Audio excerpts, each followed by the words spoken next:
Hello programmer, if you want to open your site from here, I mean you want to open your starter theme for code editor, any code editor, so just click on it.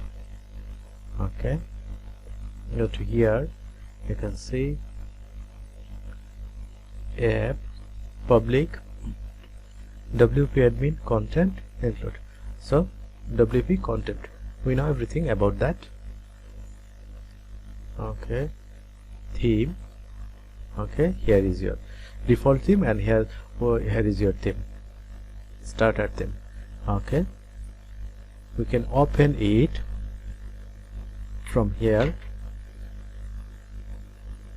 Open PowerShell window here.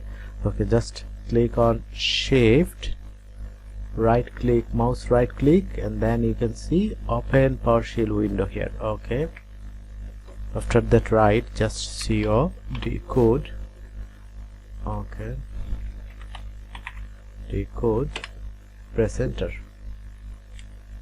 Okay, everything is here, all of your file is here, it's ready to work.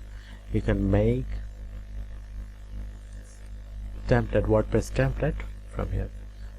Have a look. Okay, so file is here, included starter template file. Okay, if you want to make a starter template, I have a video about that. Okay, I see PHP, comments PHP, footer PHP, composer JSON, function PHP, header PHP, index PHP, everything is here. So you just need to edit them and make a best WordPress theme for your business or your own. No more to it. Allah Hafiz.